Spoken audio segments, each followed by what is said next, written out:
Good afternoon. Today I'm actually going to show you something pretty cool. So this is actually something that we've been working on that's going to help with migration or configuration. We're really moving away from the imperative configuration of the UI into more of a declarative-based language, or moving away from doing things traditionally where we configure things through the user interface and to moving towards configuring big IP through an API that is JSON-based, that's validated by a schema. All of this configuration is AS3 based. AS3 is the API that allows us to create these objects declaratively within JSON and configure big IP through a simple post. So one thing that's interesting here is this whole concept of templating. And why do we template stuff? We template stuff because we want to do repetitive tasks. We template things because really what F5 has done is they've grouped a lot of the most common use cases or most used objects. In this case, HTTP. So HTTP iAPP, and this is the version of the iAPP, this is the template. F5 HTTP iAPP was really the first templating system for building a virtual server and allowing the user to kind of add all of their applications together. So for example, if I wanted to go create a new application server, I could actually go in here and actually go ahead and create this here and actually go down and select the template. This would be my HTTP iAPP, and then what I would do is I would get this template or this form, and I could go ahead and follow this form. The new version of this is called Fast. I'm not going to go as far into Fast, but what I am going to do is I'm going to show you how to take your existing HTTP iApps and convert them to AS3. This is really cool. So traditionally, you would follow this form-based HTTP iAPP, and you would kind of go through, give it a name, kind of follow this template, the networking, if you're doing termination, re-encrypt, or just edge termination, your virtuals, your pools, your optimizations, your health, etc. This is the template you would follow. So I have a template here that is already configured. Here's just a very standard template that I created. There's no backend necessarily. It doesn't really matter, but you can actually see here that this is actually the template. What I've done here is I have archived this configuration and I've pulled this configuration out of Big IP. Or you can go ahead and pull this configuration using TMSH, using just looking at the configuration via the LTM configuration. And so I'm going to bring up VS Code here because this is our next step. And as you can see, by exporting this, and actually let me show you how I did it. I'm going to clear the screen. I'm going to import this configuration. And let's go back to my desktop. And on my desktop is this UCS file. So as you can see, I'm importing the UCS file, and inside the source here, I'm going to look at my source. This is everything. This is the entire Big IP conf. What I want to do, this tool is really smart actually, because this tool allows me to actually go down to the partition. You'll notice here that I've got some K8S stuff. This is for CIS. I've got configuration here for LTM for CIS.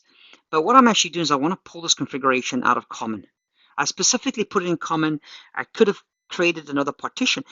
But why I use common is because, to be honest with you, probably when you first started configuring Big IP, you were configuring your applications in common. And now that your applications are in common, and now potentially when you want to move these applications to a new Big IP or you want to onboard a new Big IP, we want to create potentially a new partition. And that would be the way to do this, because AS3 really doesn't communicate with common. AS3 is more tenant specific. So we'll declare to a specific tenant, and AS3 only writes to that tenant. That tenant could be a project, a namespace, etc. It doesn't really matter. But you can see here LTM virtual common and then the name of the iAPP. Oops, don't want to do that. And so what I'm going to do next is actually try right-click this. But I know this is not going to work. And the reason is because ACC 116 doesn't convert iAPPs. However, 117 does. And 117 is getting a release next week, but this is a preview to that. And so once 117 is released, it will land up in this Chariot VS Code extension tool probably in about 2 weeks from now. And so that's why I'm creating this video now. I don't want to save this. But what I am going to do is I'm going to pull this configuration out, and what I'm going to do is then go and convert it myself. So let's do that. So let's save this configuration to my desktop, and it's called app1.conf. Actually, I don't want to do that. What I'm going to do is I'm going to add a new file to my source here. That's what I want to do. So I'm going to go here under demo and just go ahead and create a new file, and let's call this HTTP. Let's make it iAPP.conf.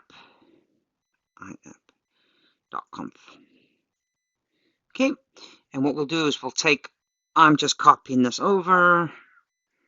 We'll take all of this configuration and we'll just paste it in here. So what I'm doing is I'm just copying my file to a text file, and what I'm going to do is I'm now going to go ahead and save that file to my desktop. So this HTTP conf file, I want to save it to my desktop so that it is available for my tool. Perfect. So now that I've got this configuration file on my desktop, I'm going to bring up one tool. I'm simply just going to bring up my terminal. And so what I want to do here is going to use this docker run command. As you can see here, it's using ACC. And so, as I said, this is a new feature that we've just finished writing, and I'm really excited to preview it. And so this is going to be available in a couple days. In fact, if it is available earlier, but as demo. And so I'll post that link in the YouTube channel so that if anybody wants to try it, they can pull it down from Docker. So what I'm going to do is I'm going to do a Docker run here.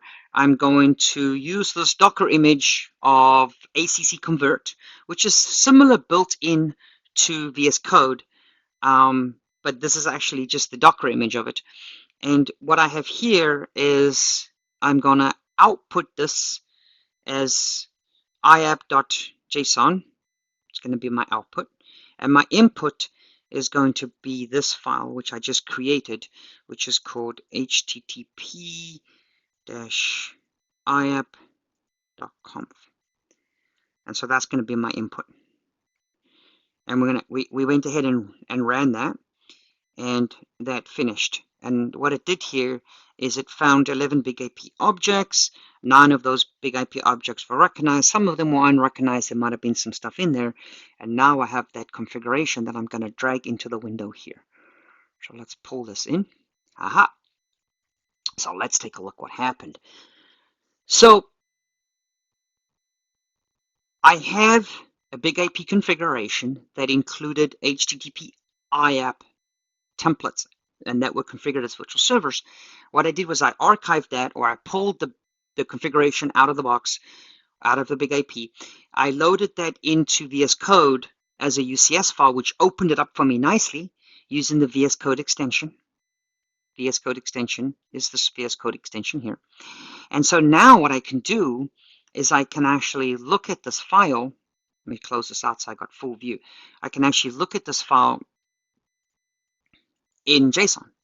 So I'll close this out. This is the original file. So here is the original source, and it's a little bit bigger than my JSON. It's got a little bit more information than one of my simple commands that I have. To try and fold all this in is going to take a little bit of time. As you can see here, there's quite a quite a large number of 109 lines versus this one being only 98. But let's take a look at what we have. So you'll notice that it's common shared tenant because that's currently where it is. And then we'll break this down and we'll kind of go through this a little bit to kind of show you what happened. And so I want to break it down a little bit more. But it would be here. So common shared tenant. So this is the conversion right here. So the actual virtual server is actually here, which is actually where the virtual server name, and if you can see that virtual server name, http underscore iAPP demo vs, is the same name as this. This is the virtual server. This is the tenant, and this is the name of the iAPP. And you can see there is the virtual server. It is it's in the persist here, the profile, and the virtual server would be in this that I've just made smaller, would be in here. And so you can see here is this is really just a default. You can see with that configuration I had no persistence. And so therefore what's really cool here is it's inheriting that configuration. So there's no persistence there. So in fact, there's no persistence here because persistence was 0. There was nothing. There's no persistence. So if you had persistence, it would inherit. ACC, the way that it's working is what goes in is what comes out. We don't do any migration. There's a different tool for potentially doing any kind of possible migration. So there's no real migration in there. But you'll notice there is the destination here, which is the virtual address that is specifically on here. And you can see SNAT is there by auto because that's default to the AS3 template. So you could almost treat AS3 as a new modernized way of deploying applications. And so there is also a template built here as well. And how that template comes in is it comes in based on the service. And you'll see here that this is class of service HTTP. So what's really cool here is that you can actually go look for all of the defaults that are part of the service HTTP class. And you can actually see what is actually being added here. And then you can go ahead and add your pieces or remove the pieces. So this is probably not ready for playback at this point. There is some stuff that I have to do here. This is not really a migration tool necessarily. This is more of a conversion tool. So now I have now I actually have a JSON template. So at this point I can actually go and do some what I call massaging, right? And so what I would do here is, first of all, I would actually go and not put this back on common. I would actually go ahead and create something like a project here.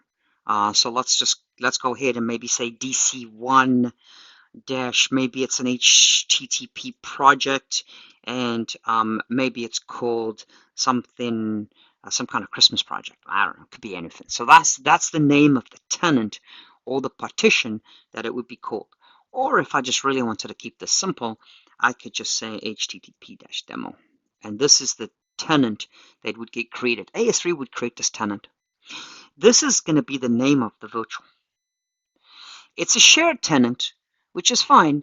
And what shared would do is would share these objects with specifically within this tenant. And then I could actually go ahead and define how I want to post these specific items back.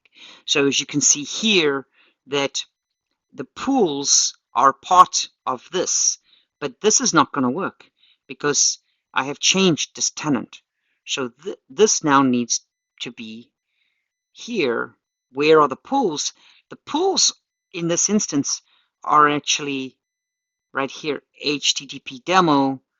The ingress and egress VLANs are also here. This is just the way that ACC rendered this.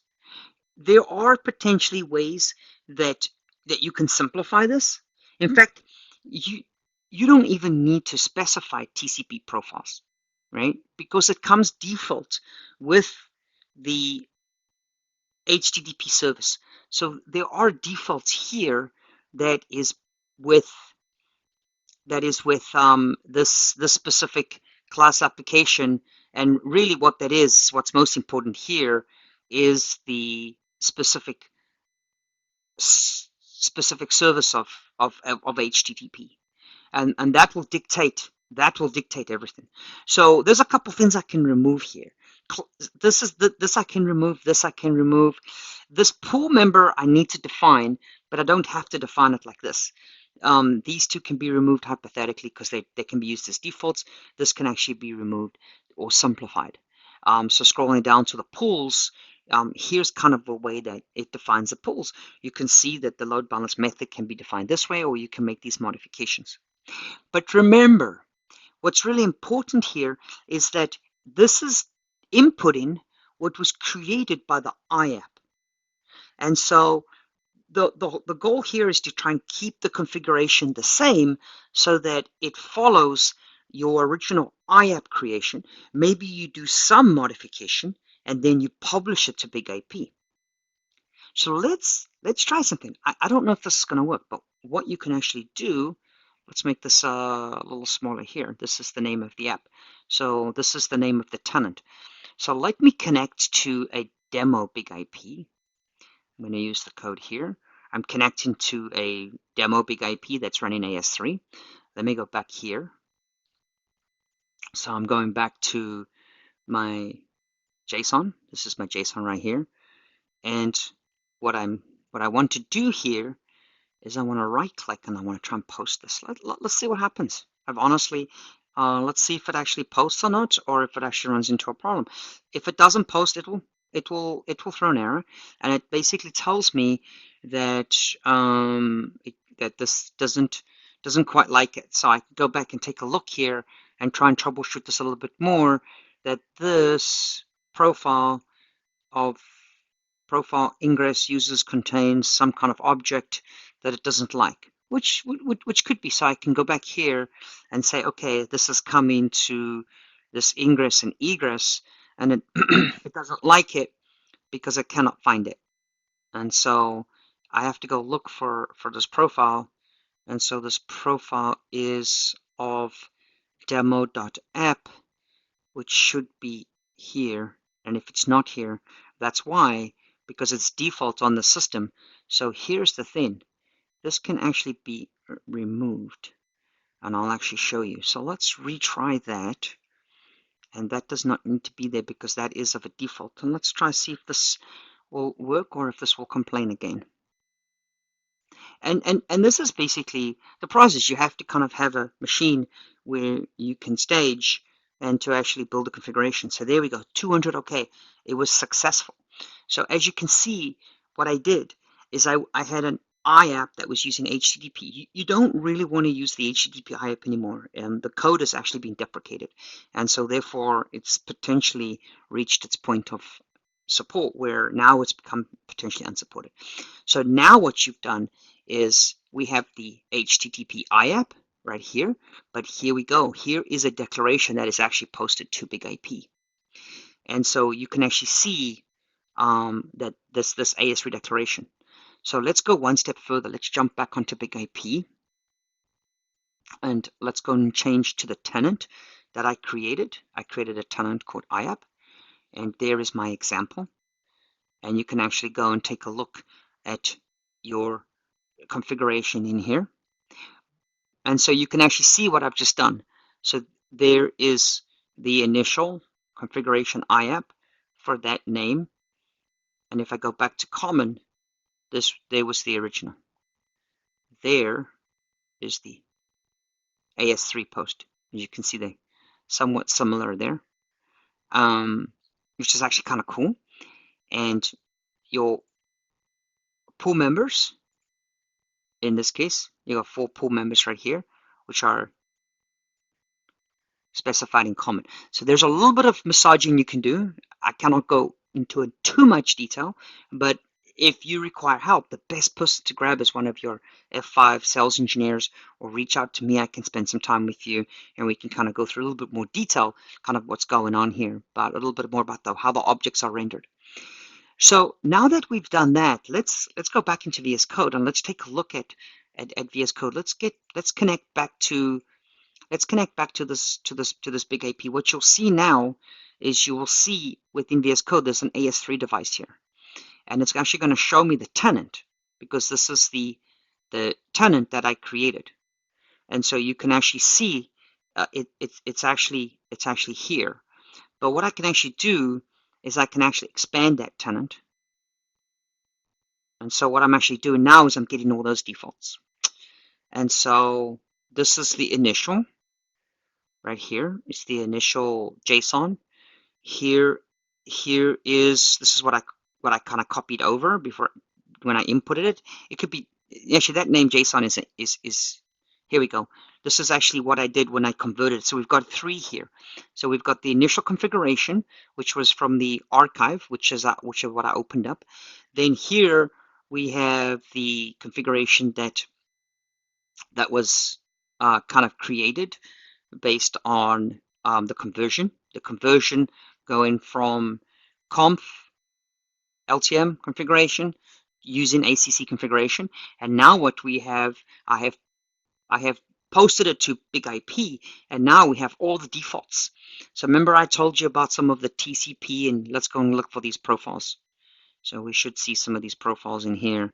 You can see that there's the HTTP's basic, the virtual type of standard. There's the profile. See, it just uses normal profiles. So this is all of the standards that AS3 is setting. You can actually see here that that there is actually the pool, the persistence. So if we wanted to potentially change, or watch this, if I remove this and repost this back, let's see what Big AP gets me. I'm going to post this change back. I'm going to close this, and we'll see I posted that back.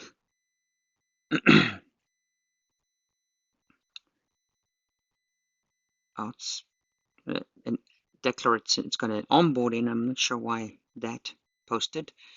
But there's some kind of, oh, I posted the DO by mistake. I apologize. I wanted AS3 posting, not DO posting. And so while the DO process is running there, what I did was I removed the persistence, right? And now you can actually see here that there's no persistence configured necessarily. And the reason for that is because we're using a default. But if I go back and refresh this, let's pull this new configuration in, refresh this. So I'm doing a get. I'm getting this configuration in because I want to show you all the defaults. And this is look at that, there's the default. So look at the source. This is initially the persistence was of none, because the persistence was of none. This is the basic template that was originally created. And then here, what I did was I removed the persistence because I just said use the template. So we've kind of made a little bit of change. The template that service HTTP is actually using cookie persistence. If you don't want that, just remove that and just go back to how it was, where it was just open, close, open brackets, close brackets. So that is a demo. Let's recap a little bit because I know it was a lot. So this is a demo of conversion of a Big IP configured with an HTTP iAPP. So I had this HTTP iAPP that was configured here. So this is, let's go back into here. So here was my HTTP iAPP that I was using. So I was configuring Big IP with the iAPP. So what I did was I wanted to get the logic out of Big IP. So what I did was I extracted that using a simple archive. So I went and I created this archive.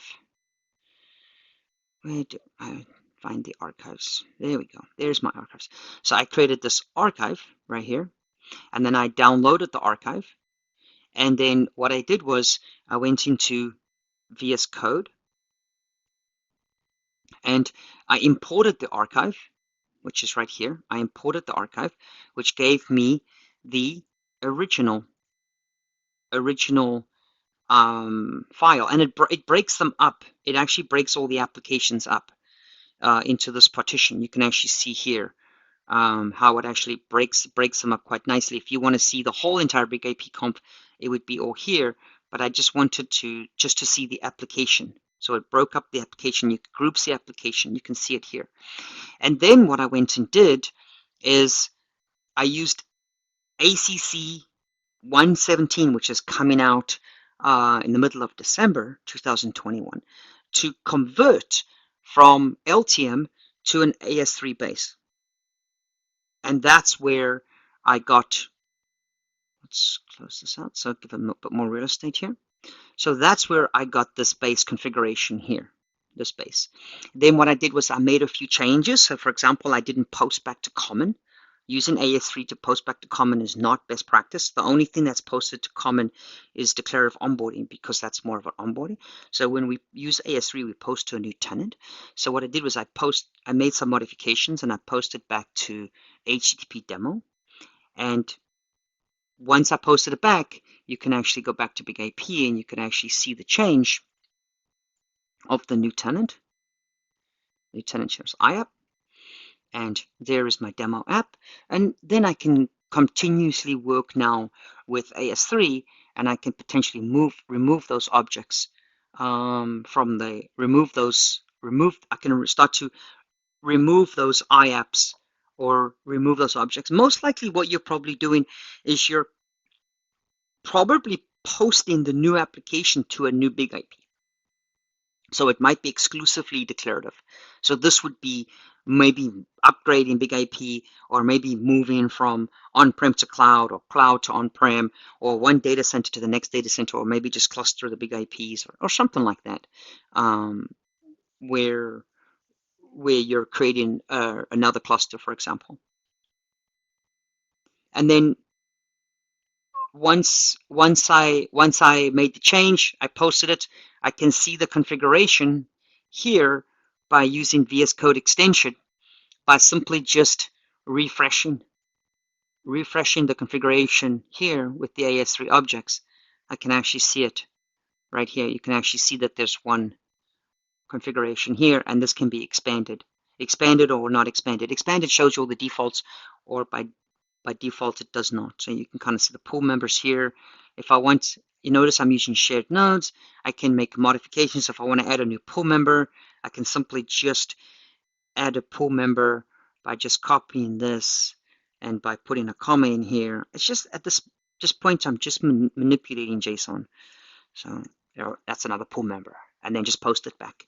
And you can post it back with VS Code extension by just posting it to AS3. How do we get the VS Code extension? Good question.